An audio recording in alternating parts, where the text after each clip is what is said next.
আজ 23শে March 2024। So finally চলে এসেছি ইডেন গার্ডেন। কিসের জন্য? না, আইপিএলের ম্যাচ দেখব, Kolkata night Riders versus Sunrisers Hyderabad. তো খুব একটা এক্সাইটেড ম্যাচ হতে চলেছে। এটা ম্যাচ নাম্বার 3 আর এটা আমার ফার্স্ট টাইম আইপিএল দেখা। চলে এসেছি ইডেন গার্ডেনে, আর আমি লেট এখন, মোটামুটি 8:20 বাজছে, আর 7:30টায় খেলা শুরু হয়ে গেছে। আর এই হচ্ছে আমার গেট নাম্বার হচ্ছে 6, এটা হচ্ছে 6 নম্বর। তো এখানে টিকিটটা বার করে এন্ট্রি নেবো, ঠিক আছে? তো দেখা যাক, চলো স্টেডিয়ামে। সো এই যে টিকিট, ঢুকে গেলাম, এখানে চেক হলো একবার। তো এবার জাস্ট ঢুকবো। এই যে টিকিট, খুব এক্সাইটেড। আচ্ছা, এই হচ্ছে স্টেডিয়াম ইডেন গার্ডেন। এটা আমার 3rd টাইম। তো এর আগেও এসেছি, তো খুব ভালো এক্সাইটেড লাগছে। কিন্তু সব থেকে ভালো লেগেছিল ইন্ডিয়া পাকিস্তানের ম্যাচটা। তো যাই হোক, এখন জানি না কে হয়েছে টিকিট, মানে কে ব্যাটিং করছে, বোলিং করছে, টস কে হয়েছে সেটা জানি না। তো স্টেডিয়ামের ভেতরে এন্ট্রি করলাম। তো আমার ব্লক নাম্বার হচ্ছে ডি, ঠিক আছে? এই হচ্ছে। তো আর এখানে প্রচুর খাওয়ার স্টলও আছে। এই যে, তো এবার যাবো স্টেডিয়ামের দিকে। চলে এসেছি।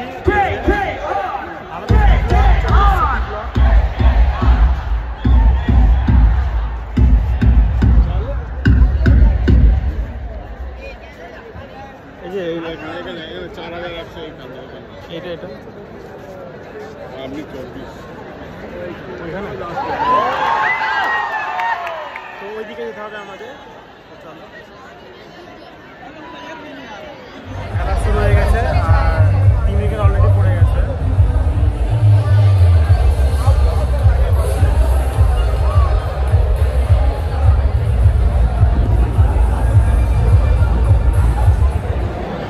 সো কেকেআর খুব একটা ভালো স্টার্ট করেনি, স্লো স্টার্ট করেছে।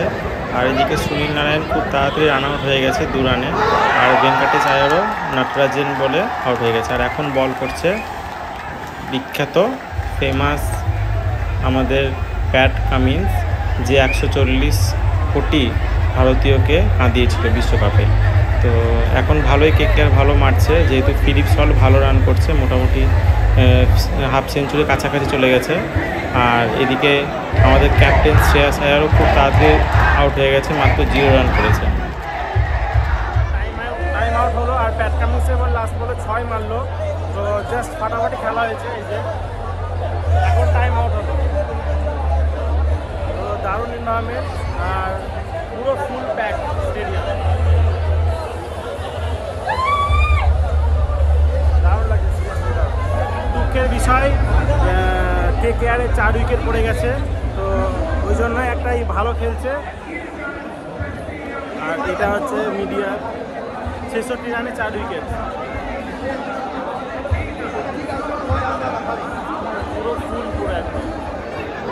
সো হাফ টাইমের পর আবার খেলা শুরু হলো, মানে 10 ওভার পর আবার খেলা শুরু হলো। এদিকে শ্রেয়াস আয়ারটা আগে আউট হয়ে গেছে, নীতিশ রানাও খুব একটা ভালো খেলতে পারেনি, মাত্র 11 বলে 9 রান করেছে। কিন্তু এদিকে রামাদীপ সিং খুব ভালো খেলেছে, একটা ছোট্ট ক্যামিও খেললো, 17 বলে মাত্র 35 রান করেছে। আর এদিকে ফিলিপ সল্ট 50 রান করে নিয়েছে, 40 বলে মাত্র 54 রান করে আউট হয়েছে। আর দারুণ খেলছে রিঙ্কু সিংও, রিঙ্কু সিংয়ের খেলাটা খুব ভালো লাগলো, 15 বলে 23 রান করেছে। আর খেলাটা পুরো জমজমাট। আর এবার অ্যান্ড্রে রাসেল নামলো, আর অ্যান্ড্রে রাসেল যা খেললো লাস্টের দিকে অসাধারণ, মাত্র 25 বলে 64 রান করেছে অ্যান্ড্রে রাসেল, তার মধ্যে 7টা 6 আর 3টে 4 ছিল। মানে লাস্টে অ্যান্ড্রে রাসেলের খেলা দেখে পয়সা শোধ বলতে গেলে, দারুণ লাগলো, দারুণ, মানে অসাধারণ। তো ফাইনালি কেকেআরের স্কোর 20 ওভারে 208 রান 7 উইকেটে। আর প্যাট কামিন্সও খুব ভালো বল করেছে। প্যাট কামিন্স মাত্র 4 ওভারে 32 রান দিয়েছে। ফার্স্ট ইনিংস কমপ্লিট হলো। কেকেআর 209 রানের টার্গেট দিয়েছে, আর হায়দ্রাবাদ নামবে, যদিও আমি গোটা ইনিংসটা দেখবো না। আর হেভি খেললো রাসেল, দেখতে পেলেন একদম পুরো ফুল স্টেডিয়াম। আর এখন ইনিংস ব্রেক, তাই একটু যাই দেখি স্ন্যাক্স ট্যাক্স করি গা। আর ফুল দেখবো না, কেননা 11:30টায় ট্রেন। হ্যাঁ, তো বেরিয়ে যাবো তাড়াতাড়ি।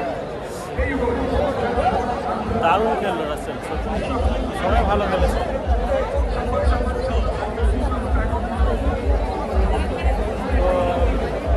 পুরো দারুণ এনভায়রনমেন্ট। আর যদিও অত এক্সাইটেড নয়, কারণ আমি অত আইপিএল অত ভালোবাসি না। আর ইন্ডিয়া পাকিস্তানের ম্যাচটা সবথেকে ভালো লেগেছিলো। তো যাই হোক, খুব ভালো লাগছে, কিন্তু আমার একদম এনার্জি নেই, তাই বেশি চেঁচামেচি করতে পারিনি। আর রাসেল কিন্তু সত্যি দারুণ খেলেছে, হাফ সেঞ্চুরি করেছে, ফিলিপ শর্টও ভালো রান করেছে। আমার পড়েছি যে ওই ব্লকটাতে। সো ফার্স্ট ইনিংস শেষ হলো, তো সেকেন্ড ইনিংসের যাওয়ার আগে এখন প্র্যাকটিস সেশন চলছে। কেকেআর এখন বোলিং করবে, তাই মিচেল স্টার্ক সবাই এখন একটু ম্যাচ প্র্যাকটিস করছে। আর এদিকে আমি একটু স্টেডিয়ামের কাছে এলাম, একদম মাঠের কাছে দেখতেই পাচ্ছ। আর খুব সুন্দর এনভায়রনমেন্ট, পুরো ফুল একদম স্টেডিয়াম, পুরো জ্যাম প্যাক যেটাকে বলে। আর একটু পরেই শুরু হবে সেকেন্ড ইনিংস। মনে হচ্ছে ভালো টার্গেট দিয়েছে, প্লাস কেকেআর হয়তো জিতে যাবে। আর এই যে স্টার্ক বল করছে, প্র্যাকটিস করছে, আর আমরা খুব মাঠের কাছেই ছিলাম। তো চলো, এক্ষুনি খেলা শুরু হয়ে যাবে। সো সেকেন্ড ইনিংস শুরু হলো, আর ফার্স্টেই বল করতে নেমেছে আমাদের মিচেল স্টার্ক। তো স্টার্ক বল করতে নেমেছে, যদিও আমি গোটা খেলাটা দেখতে পারবো না, কেননা ট্রেন ছিল। হ্যাঁ, তো আমি 10 ওভার মোটামুটি দেখেছিলাম, দিয়ে বেরিয়ে গেছি। সেকেন্ড ইনিংসের 10 ওভার হলো, তো আর খেলা দেখবো না, কারণ ভালো লাগছে না। হয়তো হায়দ্রাবাদই জিতে যাবে মনে হচ্ছে। আর ইন্টারেস্টও নেই আইপিএলের, অ্যাকচুয়ালি একবার এক্সপিরিয়েন্স করার ইচ্ছা ছিল, তো এক্সপিরিয়েন্স করলাম, ভালো লাগলো, কিন্তু অত এক্সাইটমেন্ট নয়, যেহেতু আমি অতটা আইপিএল পছন্দ করি না। যাই হোক, এখন বাজছে 10:30, আর আমার ট্রেন আছে 11:35-এ। তো এখন খাওয়া দাওয়া করবো, আর এনার্জি নেই, একদম এনার্জি নেই। তো যাই হোক, ভালো লাগলো, কিন্তু সব থেকে ইন্ডিয়া আর পাকিস্তানের খেলাটাই সব থেকে ভালো, বেস্ট। ঠিক আছে, তো যাই হোক, একটা এক্সপিরিয়েন্স হলো, তো ভালো লাগলো। তো ওই জন্যই আসা অ্যাকচুয়ালি, যে আইপিএলের এক্সপিরিয়েন্সটা কেমন, মানে এনভায়রনমেন্টটা কেমন, ওই জন্য আসা। তো যাই হোক, এখন স্টেডিয়ামটা ছাড়বো, আর এখন এখান থেকে যাব হাওড়া স্টেশন। 11:35-এর ট্রেন আছে। আর এই যে স্টেডিয়ামটা একবার, যাই হোক, ভালো লাগলো বেশ। আর এখানে খাওয়াটার সবই ব্যবস্থা ছিল, কিন্তু এখানে খুব এক্সপেন্সিভ অ্যাকচুয়ালি। এখানে সেরকম ফাস্টফুড ছাড়া কিছুই নেই। এখন বেরিয়ে যাব, তো ঠিক আছে, গুড নাইট। তো এখান থেকেই সাইনিং অফ করছি, tata, bye bye. So Eden garden stadium থেকে বেরিয়ে এখন যাচ্ছি হাওড়া স্টেশনের উদ্দেশ্যে। আর আমার ট্রেন আছে হাওড়া কাটিয়ার এক্সপ্রেস 11:30টার সময়, তার জন্য সেকেন্ড ইনিংসটা গোটাটা দেখা হলো না, 10 ওভার পর্যন্ত দেখলাম। আর হায়দ্রাবাদ খুবই ভালো খেলছিল, জানি না কে জিতবে, মনে হচ্ছে হায়দ্রাবাদই জিতে যাবে, কিন্তু খেলার কথা বলা যায় না। যাই হোক, রাত্রেবেলায় নাইট ভিউটা খুবই সুন্দর লাগছিল হাওড়া ব্রিজের। এত সুন্দর সামনে থেকে কোনো সময় এত সুন্দর করে দেখা হয়নি, আর ভিডিও করা হয়নি। আর আরেকটা জিনিস, আইপিএল নিয়ে আমার অত মাথা ব্যথা নেই, মানে অত ভালো লাগে না আইপিএল, যদিও একবার জাস্ট এক্সপিরিয়েন্সের জন্য, যে এনভায়রনমেন্টটা কেমন স্টেডিয়ামে লাগে, তার জন্যই যাওয়া।